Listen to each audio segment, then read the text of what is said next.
ആഭ്യന്തര വകുപ്പ് കൈകാര്യം ചെയ്യാൻ പിണുവിനെ കൊണ്ടല്ലാതെ വേറെ ആരെ കൊണ്ടും കഴിയില്ല എന്ന് തെളിയിച്ചു കൊണ്ടിരിക്കുകയാണ്. PC ജോർജ് എന്ന് പറയുന്ന നികൃഷ്ട ജീവി ഇന്ത്യയിലുള്ള മുഴുവൻ മുസ്ലിങ്ങളും തീവ്രവാദികളാണ്. എൻ്റെ നിയോജക മണ്ഡലത്തിലുള്ള 38,000 ആളുകളെ സാക്ഷി നിർത്തി ഞാൻ പറയുന്നു, ഈ നാട്ടിലുള്ള എല്ലാ മുസ്ലിങ്ങളും വർഗീയവാദികളാണ്.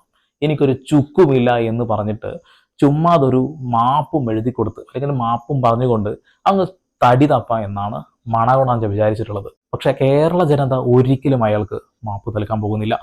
ഞാൻ പറഞ്ഞു വെക്കുന്നത് പിണറായി വിജയൻ എന്ന് പറയുന്ന പാഴ് ജന്മത്തെ കുറിച്ചിട്ടാണ്.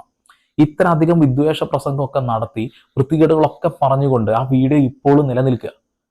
കേരളത്തിലുള്ള മുഴുവൻ മുസ്ലിങ്ങളും ഇന്ത്യയിലുള്ള മുഴുവൻ മുസ്ലിങ്ങളും തീവ്രവാദികളാണ്, വർഗീയവാദികളാണ് എന്ന് പറഞ്ഞ മുസ്ലിമാണോ അവൻ വർഗീയവാദിയാണ്. ഈ വാക്കുകൾ ഉപയോഗിച്ച ഒരു മനുഷ്യൻ നെഞ്ചു നിവർത്തിക്കൊണ്ട് ഇവിടെ നടക്കുക, വീണ്ടും വീണ്ടും വീരവാദം മുഴക്കിക്കൊണ്ട്. ഇതിനൊക്കെ